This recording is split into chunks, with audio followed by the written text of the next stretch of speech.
Nos detenemos ahora a hablar de este tema tan importante, la familia. Seguramente podríamos dar muchas definiciones de ella, pero ahora les proponemos detenernos en tres, ¿sí? Una de ellas nos dice que la familia es la estructura social básica que se configura por el interjuego de roles diferenciados, ¿sí? Papá, mamá, hijos, y como un modelo natural de interacción. Otra definición, ¿sí? Desde otro enfoque teórico, nos dice que la familia es una estructura viva, un sistema abierto que está en permanente intercambio con el medio. Y para finalizar, hablamos también de familia como aquella unidad de reproducción, herencia y descendencia, lo cual comporta derechos y obligaciones. Profundizando en el concepto de familia, podemos hablar de ella como un agente socializador. Es el agente socializador en el cual, en ese ámbito, la persona adquiere identidad. Es allí, en la familia, donde se establecen los vínculos primarios. Es un sistema social primario y ese modo en el cual se establecen esos vínculos va a ser determinante para la constitución del sujeto. También en esta presentación ustedes pueden ver que debemos reflexionar cada uno de nosotros como parte de una comunidad de fe, de que es allí, en la familia, donde cada persona va a encontrar la matriz básica con la que luego va a contar para poder enfrentar las diferentes situaciones que le presente la vida, ¿no? Las diferentes problemáticas que tenga a lo largo de su existencia.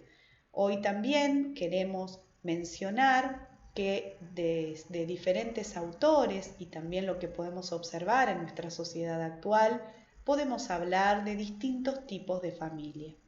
Vamos a iniciar con el tipo de familia que nos presenta el modelo, el diseño que está en la palabra, en la Biblia, y que es la familia nuclear formada por mamá, papá e hijos. Pero también, como mencionaba, hoy podemos encontrar familias monoparentales, ¿sí? Donde uno de los progenitores se hace cargo de los hijos. Aquí también podríamos haber mencionado muchos tipos más, pero quisimos mencionar las familias ensambladas y las familias extendidas. Estas últimas son familias donde conviven varias generaciones, ¿no? Donde está presente no solamente mamá, papá, los hijos, sino también abuelos y muchas veces tíos, ¿sí?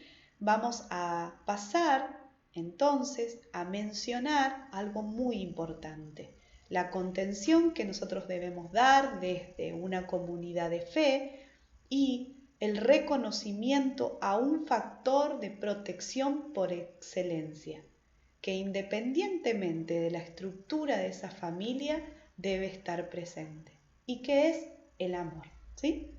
Dentro de una familia, la base debe ser el amor, y el amor constituye el mayor factor de protección frente a los consumos problemáticos y las adicciones. También queremos mencionar en esta presentación que la familia tiene dos funciones esenciales y que van a permitir ambas que estemos en un equilibrio, ¿sí? Y que podamos brindar la posibilidad de que los niños, niñas y adolescentes tengan un desarrollo saludable. Estas dos funciones son la función nutritiva y la función normativa. Como ustedes pueden ver, la función nutritiva, y como su nombre implica, hace referencia a satisfacer necesidades básicas y las necesidades que presentan los miembros de la familia. Hablamos de alimento, de abrigo, pero también hablamos de amor, de ternura, de escucha, de acompañamiento. Y cuando hablamos de normativas, de esa función normativa, hablamos de aquellas funciones relacionadas al ajuste a la realidad. Sí, a esto que tiene que ver con las reglas que ponemos dentro de un hogar, las normas y los límites. Ahora vamos a pasar a reflexionar acerca de lo que implica la responsabilidad parental. En este cuadro se puede plantear, como antes era mencionado, ¿sí? Esa responsabilidad se mencionaba el término patria potestad y se consideraba al niño un objeto de protección con la finalidad de cuidar y proteger o de cuidar y gobernar a los hijos menores de edad. Actualmente el término que se utiliza, ¿sí?, en el Código Civil y Comercial argentino es responsabilidad parental. Cuando hablamos de ella, hablamos del conjunto de derechos y obligaciones que los padres tienen sobre sus hijos menores de edad. Esta nueva conceptualización lleva a considerar al niño como un sujeto de derecho y tiene la finalidad de proteger a los hijos menores de edad y también de garantizar el desarrollo y formación integral de los mismos. Vamos a continuar y entonces podemos detenernos en el artículo 646 que nos habla de las obligaciones o de algunas de las obligaciones de los progenitores. Aquí ustedes pueden ver cuidado, convivencia, alimentos y educación, orientación y guía con respecto a sus derechos, escucha y participación en su educación, respeto y colaboración para que tengan relación con otros parientes, abuelos, abuelas, ¿sí?, y personas que ellos quieran.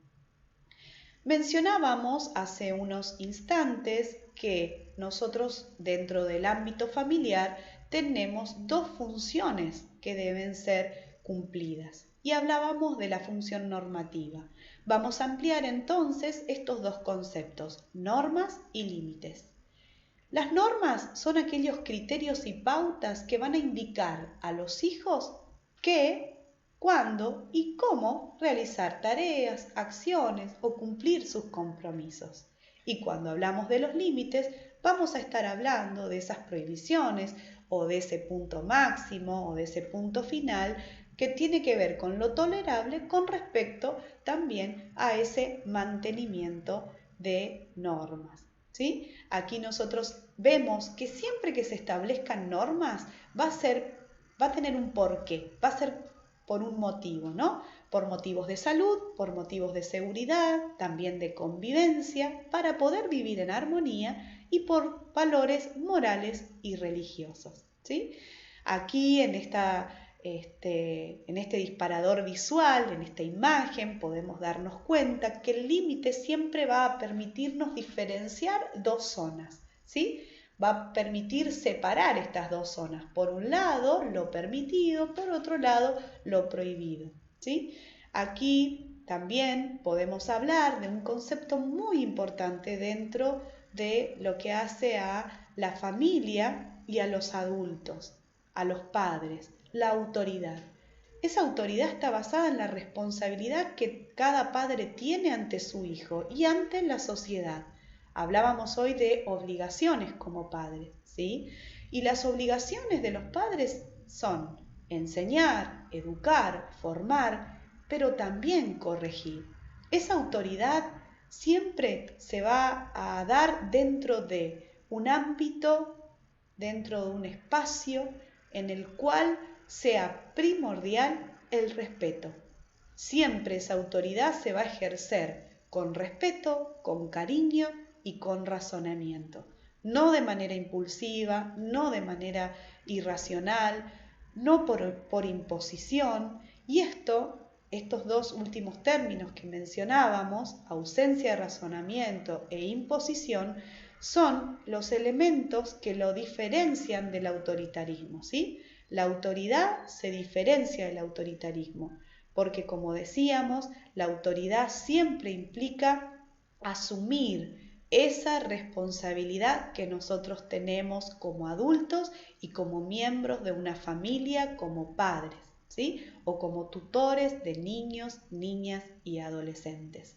Nosotros sabemos que siempre que hablamos de familia podemos hablar de múltiples factores que pueden influenciar en el desarrollo, en el funcionamiento de la misma, ¿no? Pero es muy importante que hoy todos juntos, como comunidades de fe, podamos reflexionar, valorar y seguir acompañando a cada una de las familias que son parte de las congregaciones.